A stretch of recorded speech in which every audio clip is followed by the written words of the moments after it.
Okay guys, today is your first day that we are going to start doing a lesson where you're going to have to watch it home and then do your homework tomorrow in class. So you should have gotten your book, or at least the pages out of your book yesterday, and you should have a page that looks like this. This is number 3, page number 3, and this is the first chapter in your book. Okay, so we're going to start there. If you turn that page, it has some activities in here. All of your vocabulary that we showed you yesterday is going to be right up here at the top in case you should forget or didn't write them down. It is listed in your book. This next page, we're not going to use this right now. We may come back to it, but I want to start on page 7. It should say Lesson 1, Rational Numbers. Okay?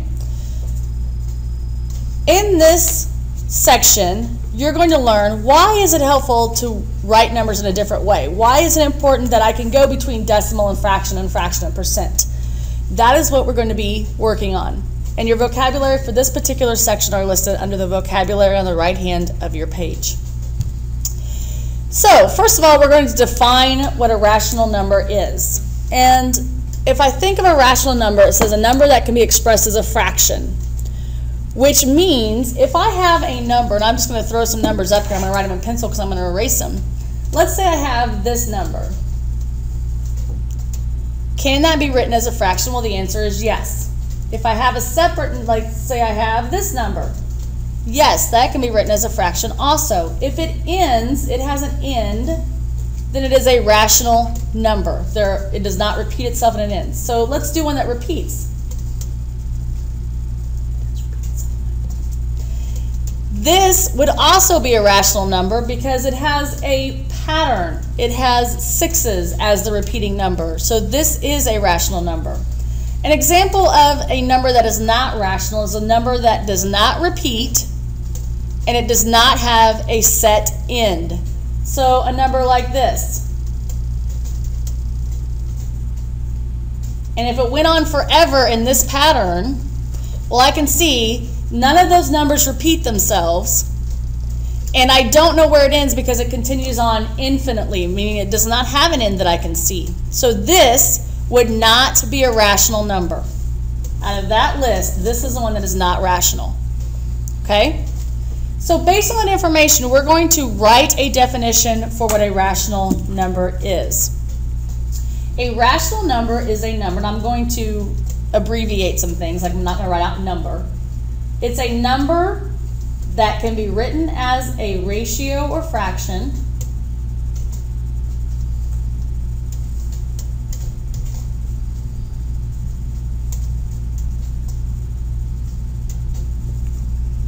And we've already given some examples. It has to have an end, has a definite end, or it repeats. So in that box where it says define in your own words what a rational number is, you need to have something along those lines. It's a number that can be written as a fraction. It has a definite end like 0.75. The 5 is the last number. That's the end of that decimal. Or it repeats like 0.666666 and so on. Okay? So now we're going to talk about some specific examples of different rational numbers. This first one says a percent. If I had a percent, let's say I have 29%, and I want to write that as a fraction. If I have a whole of something, I have 100%. So that's going to be my denominator because it's out of 100%, and I have 29 pieces out of 100. So the fraction equivalent to 29% would be 29 over 100. And if you can reduce that fraction, please go ahead and do that. Okay so far? Because I can edit this out already too. Okay. Decimal. If I want to take a decimal to a fraction, let's say I have 0.4. If I said that, I know that the 4 is in the tenths place, so that would be the same as 4 tenths because it's 4 parts out of the 10. And I can reduce that to 2/5. So here's my answer here, and here's what my decimal equivalent would be here.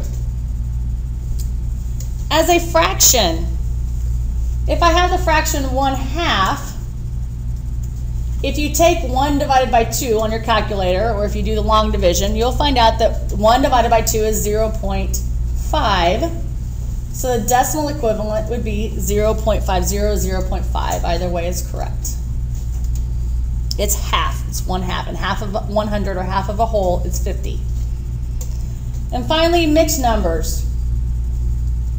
Let's say that I have 3 and 1/11. Well, hopefully you remember to do mixed numbers. And I'm going to go ahead and erase this real quick so I can show you real quick how to do a mixed number, but I hope you remember.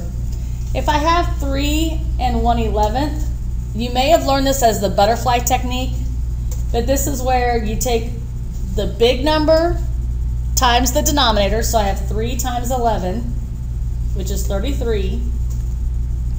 And then I add the top number to this number. So whatever this top number is, I'm going to add to 33. So in this case, it's 34 over my original bottom number, which is 11. So 3 and 1/11 would be 34 11ths. So I can turn that into a fraction as 34 11ths. And again, if I can, go ahead and reduce that. On this one, you can't. Okay? So now you should have a pretty good idea of what a rational number is. It has an end and it does not repeat. I'm sorry, it does repeat. It has an end and it repeats. Rational, if I look at the word rational, it has this word. It starts off with the word ratio. There's a reason why it starts off with the word ratio.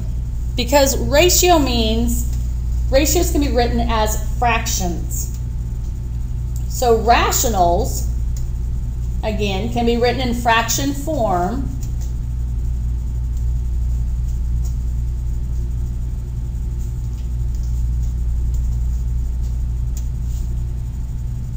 And we call those fraction forms ratios. So rationals can be written as ratios, and ratios are fractions. Okay? All right. Let's go down and look at the real world link. It says during a regular season, I'm not going to read this to you all, but we want to know some ratios of the number of bats. So this is how many he was at bat this many times. That's the total amount of times that player was at bat. So it's out of that many times, 399. And he hit it 126 times out of the 329 times. So my ratio, how many times he hit it is going to go on top. How many total times he was at bat, so this is the times he hit it. And this is the total at bat.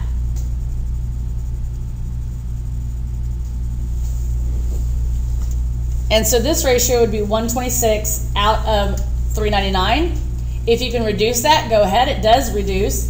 And once you keep reducing, you get eventually down to 6/19. And that is your final answer. Okay? Remember, if you guys have questions, you have space over here that you didn't need to do this work in, or you have space somewhere along this page, go ahead and write down your answers for class tomorrow. All right. Page 8, rational numbers. And here you have a nice work zone so that any questions that you have, write it down in there, or any work that we do on here, go ahead and write it down. Rational numbers.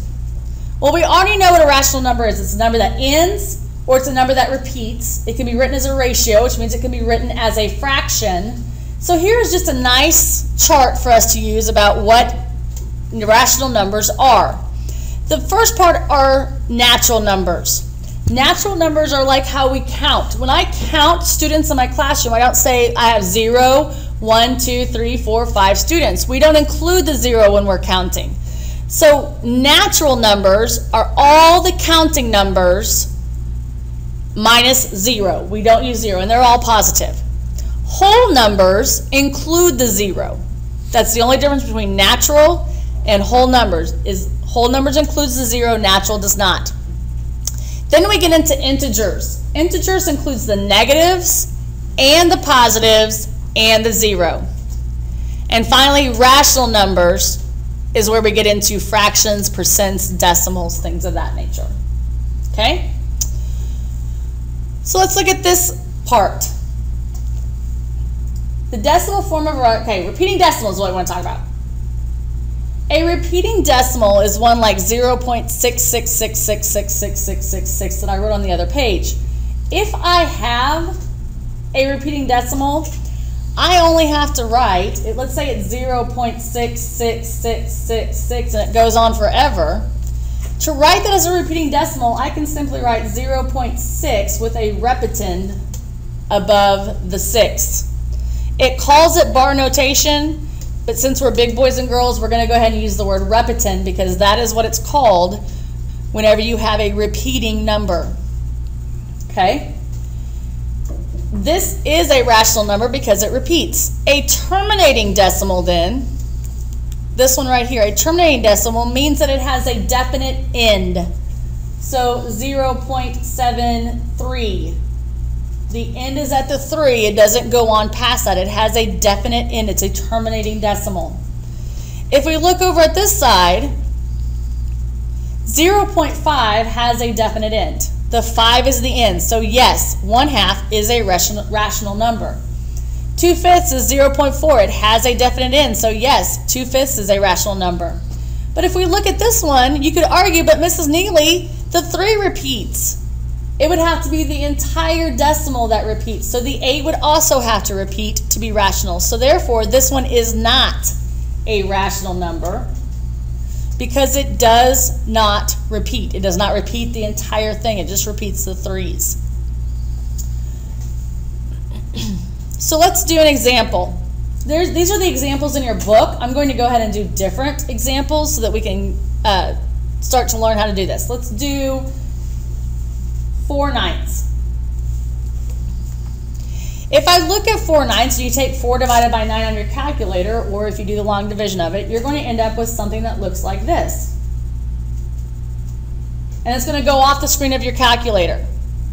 Well, if I look at that, well, here's my 10th place is a 4, in my 100th place is a 4, in my 1000th place is a 4. I see a pattern here.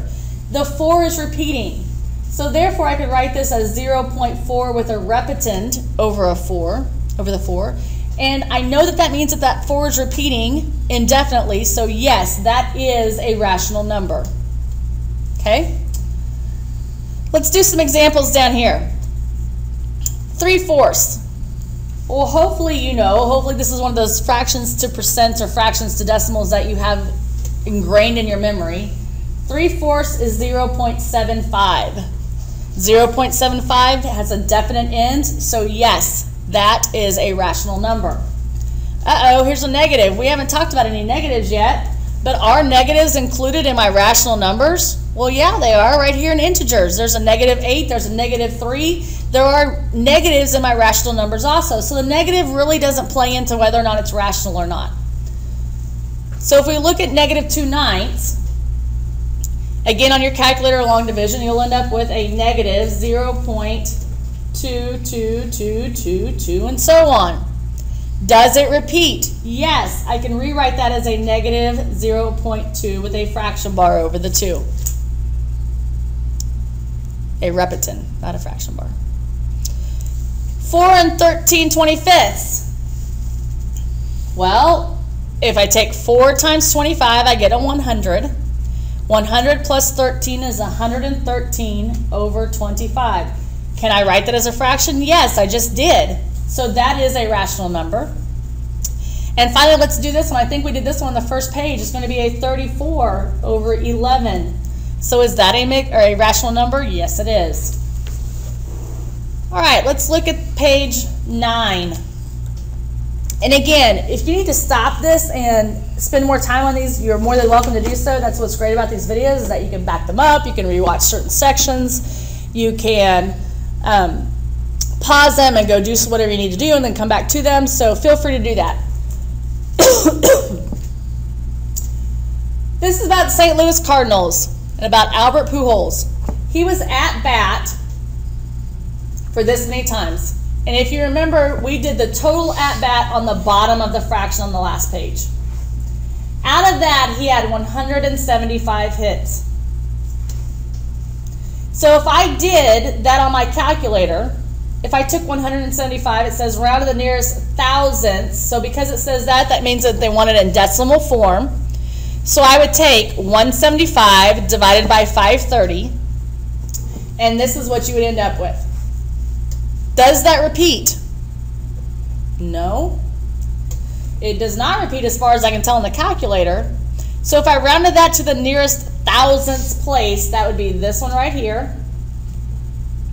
And it would be 0.330 would be his batting average. Go ahead and do the next one for a bell ringer for tomorrow. So this is the one that you will need to have worked out and show your work for as a bell ringer for tomorrow. Okay? I'm going to hand this over to Mr. Neugebauer, and he's going to walk you through the rest of the examples and get you started. Hello, class. Alrighty, let's take a look here at example 5.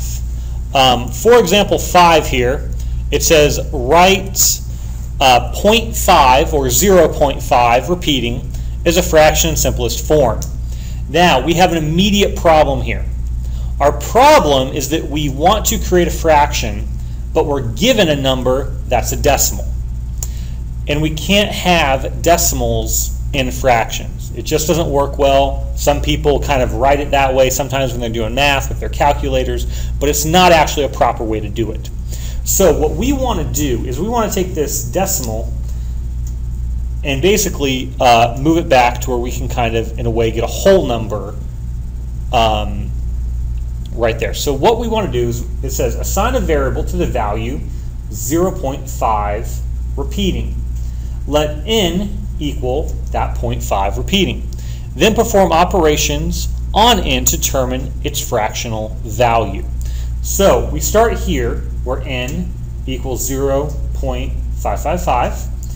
And then if we look down here, we have the n, which remember is this here, times 10. That is going to allow us to actually get rid of part of our decimal here. So let's use an example. I'm going to not use this one here, but I'm going to create a new number. I'm going to use, if you look over here, I'm going to use 0.3. So here I have 0.33. And now if it ended there, if I stopped, it would not be repeating. But if I put my repetant over the top, now I have a repeating decimal. So I have 0.333. I know this repeating forever. If you'd prefer to write it simply like this, that would probably be a better way to do it. Either way is technically correct. So I'm going to take that number there, and I'm going to take n equals my 0.333 repeating. Now I'm putting the extra in there just so we can kind of see what's going on. Now what I want to do is I want to be able to move this decimal back one. Just like here, we only had one decimal spot to move back. We want to move this back one. Well, to move any decimal back one, you simply have to multiply by 10. So on my next line down, I'm going to take n, which is, of course, this number here, and I'm going to actually multiply that by 10. And what that actually means is that I have a 10 times this number n, which was that 0.33 repeating.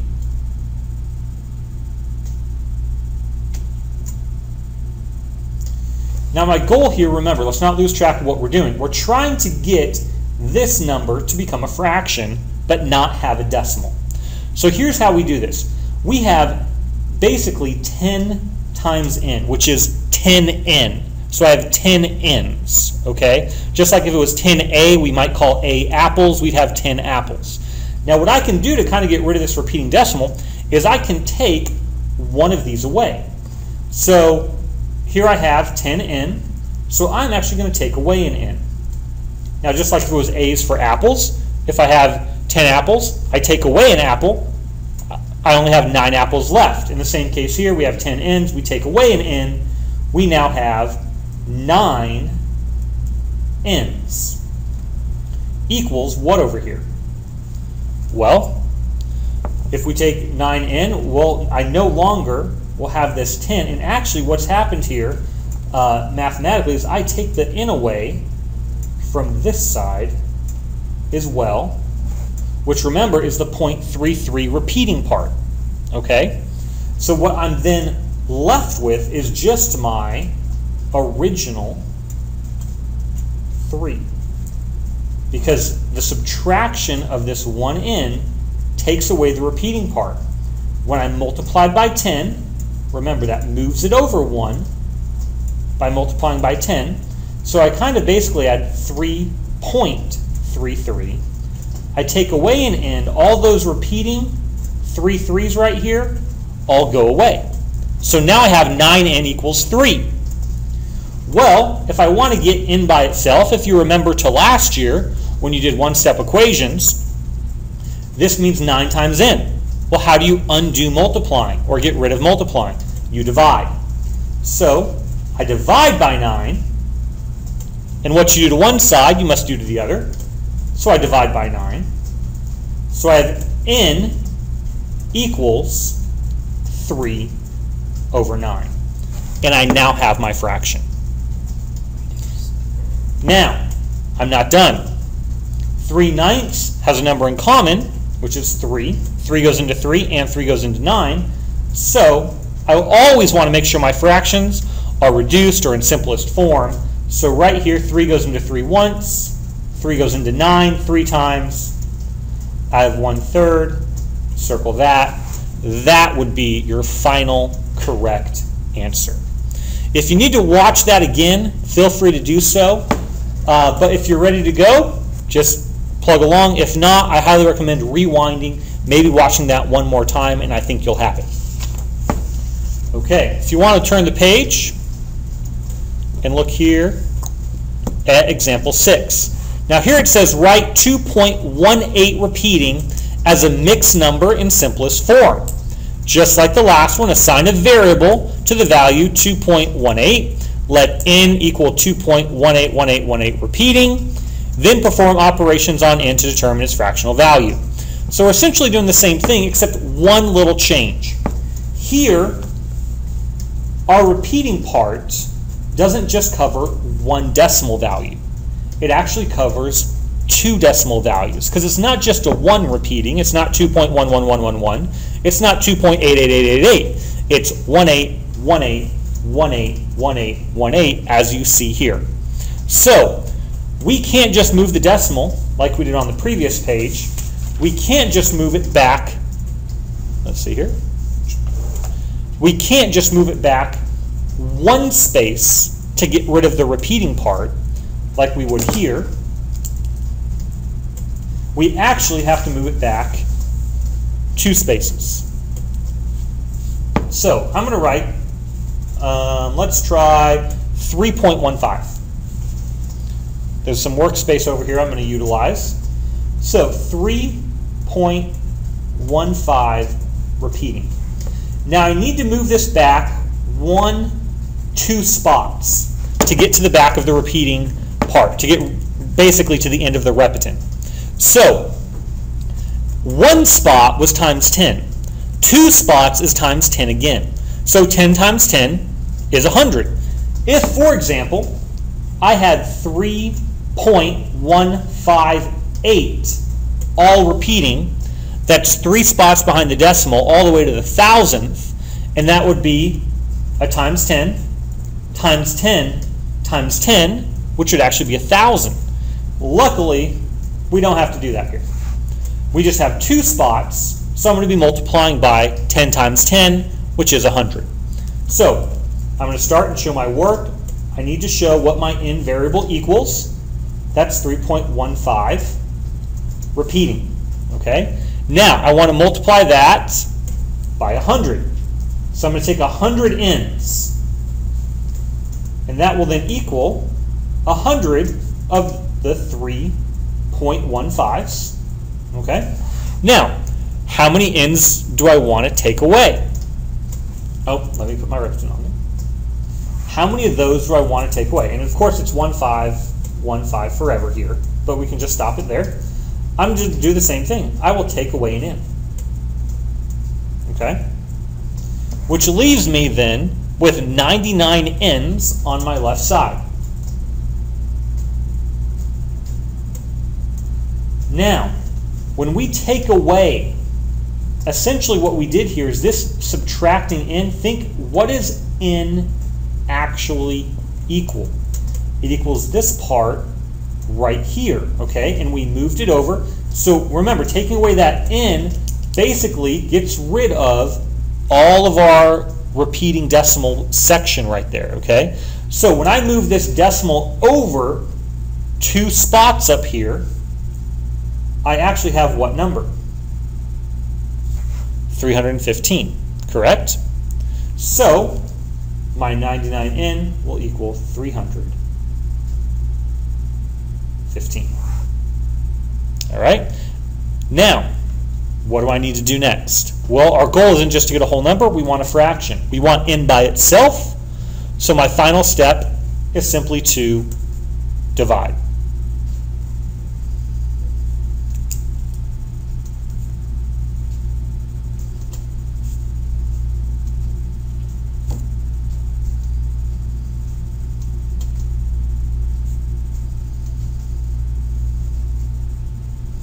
Now we have an improper fraction there. If you can simplify it, that's great. I don't think that one does. We'll accept that answer. It's good. We'll accept that answer.